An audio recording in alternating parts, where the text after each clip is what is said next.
It's not easy for me to admit it, but there are a lot of things that we do as watch enthusiasts that are quirky or weird or frankly hilarious habits that we secretly or not so secretly indulge in.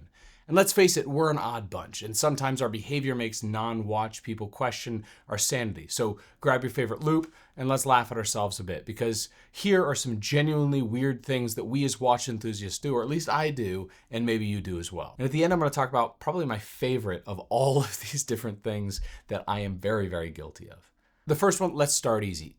Watch spotting. We're all guilty. Instead of focusing on our friend's story at dinner, we're busy squinting across the table, trying to identify and make the model of watch worn by a total stranger of 3 tables over. Bonus points if you've ever creepily asked a stranger to see their watch closer, justifying your intrusive curiosity as pure enthusiasm. And this goes for movies too, where you pause the movie and try and see just how close can you get to the screen before you can make out what they're wearing.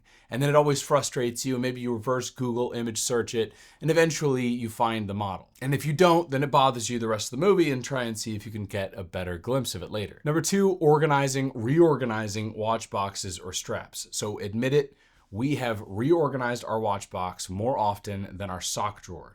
Watches arranged by brand, by color, by style, frequency of wear, or sentimental value, or actual retail value. The same goes for straps, NATOs, leather, rubber, endlessly rearranging these things into different ways that maybe just change things up a bit so that you have more fun. Your watch box is essentially the adult version of Lego. And it's one of those things that I do all the time, or buy a new box just to see if it makes the watches feel a little bit different. Number 3 is seller's remorse. And I think this is a little interesting to our specific area. We've all sold a watch just to fund another purchase or to streamline the collection, only to spend months obsessing over that one that got away feeling. And suddenly that watch that we never wore is the greatest horological masterpiece ever created. And letting go makes it feel like a personal tragedy. And it's one of those things that just a weird quirk within our industry that we attach so much value sentimentally to these inanimate objects, and especially once we sell them on. Number 4 is finding reasons to love watches through watch reviews. So if you ever bought a watch and then spent hours watching reviews just to justify your purchase after you've already made your purchase.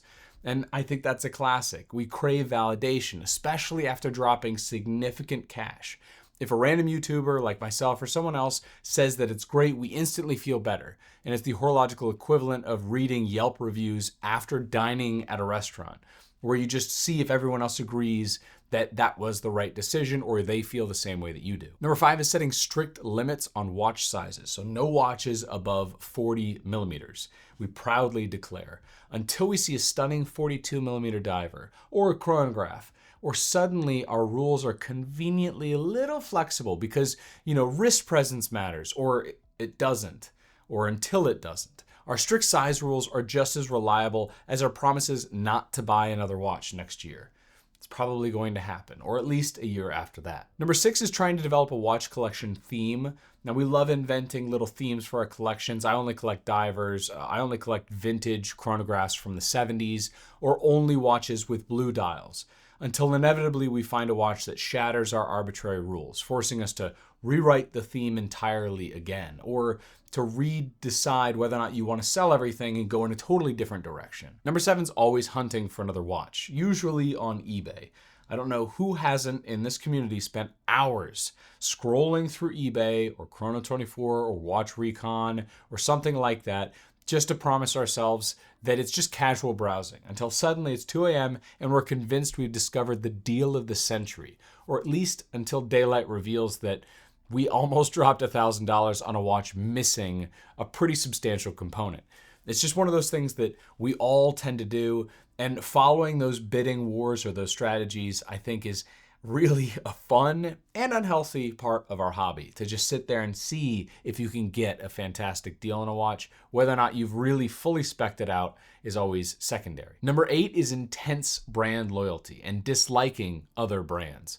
Now, we've all met or been near the guy who's so loyal to Rolex or Omega or Seiko that to mention any other brand is sacrilegious. Like a sports fan, watch enthusiasts can be fiercely loyal. and irrationally defensive and overly critical of rival brands. And the same is true for price points, hating low-priced watches or hating expensive watches because they make no sense for that specific person. And it's always interesting how we set up these guide rails around what we do is right for everyone else. And that obviously is not the case. It's a very broad market. Number 9, disliking a watch because of marketing or retail experience. And this is always really interesting. We hold these irrational grudges, or just grudges in general, because of a bad commercial, a rude salesperson. We're suddenly anti that entire brand forever when it was experienced with one specific person or even one specific authorized dealer. It doesn't matter. That one bad AD experience or cheesy marketing campaign has forever soured us to the entire brand. This is the same as the saying that you can build a reputation over a long period of time and destroy it in an instant, and that certainly is true for us and an entire brand. Number 10, believing our watches are an investment. We love pretending that every watch in our collection could be sold for the same that you put in it or close to the same you put in it. We rationalize that buying an expensive watch argues that they appreciate over time. But deep down, we all know that we're kind of fooling ourselves, especially when depreciation hits. But hey, as long as we believe it, it's almost true. It's the same as saying they're fully liquid. Oh, don't worry, I'm buying this $4,000 watch. If we needed the money, I would sell it.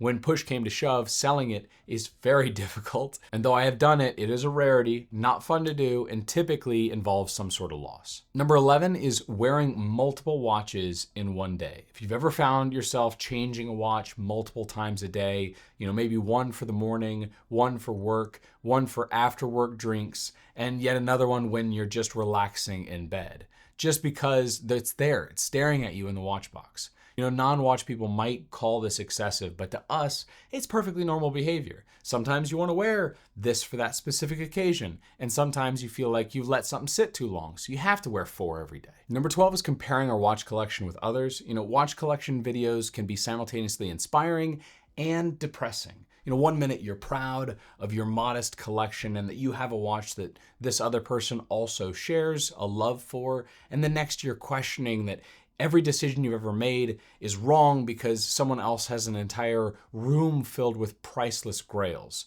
And it's one of those pitfalls, I think, of this whole hobby where it's fun to watch them and also makes you wonder if you need all of those watches also. And it also causes this issue where everyone buys the same watches, myself included, where I certainly have been influenced by the millions of minutes or hours of YouTube videos I've watched on watches that I have, like the Sub here, or the Seiko 5 GMT, that everyone tends to kind of move towards. Number 13 is making a list of your perfect Grail watch collection. Creating this ultimate Grail watch list. It's a beloved pastime for us. Hours spent dreaming and researching and meticulously crafting and organizing hypothetical collections if money were no object, or if you had $10,000. It's fantasy football, but for watch enthusiasts, except no one actually wins. You're probably not going to buy them. And if you do, maybe it's going to happen over a long period of time and it's going to be a totally different collection than what you actually put on paper. Number 14 is justifying losing a watch that you actually wanted. We've all hesitated on a purchase and watched in horror as someone else snagged it or got it at the end of an eBay bidding war. Immediately afterward, we comfort ourselves by saying, I probably couldn't afford it anyway, or I wouldn't have worn it as often, or it probably had some flaw. Sour grapes. Absolutely. But whatever helps us sleep at night, right?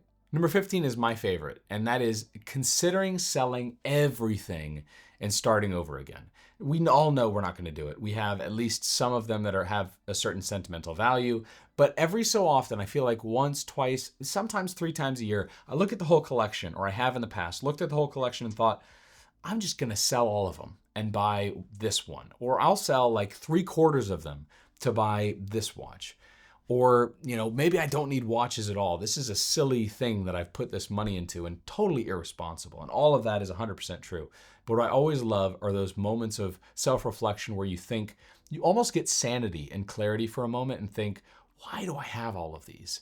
And couldn't I just put that money into something else? Or the even better watch enthusiast way of doing it is, why don't I just start over again? And that has to be my favorite. I do that every so often. I have done that almost every year since I started this whole crazy hobby. I just consider, well, I could sell like all 4 of these and I could get this one thing. and then I probably never do it. But it's one of those things that's just built in my brain to consider every so often. So there it is, the weird, hilarious, and downright quirky things that we watch enthusiasts do. Embrace it. It's part of what makes our hobby uniquely enjoyable. Which of these habits do you recognize in yourself? Do you have another quirky watch habit that I don't know about or at least didn't mention here in this video? And as always, like, subscribe, and wear your watches proudly. Quirks and all. Until next time, happy hunting.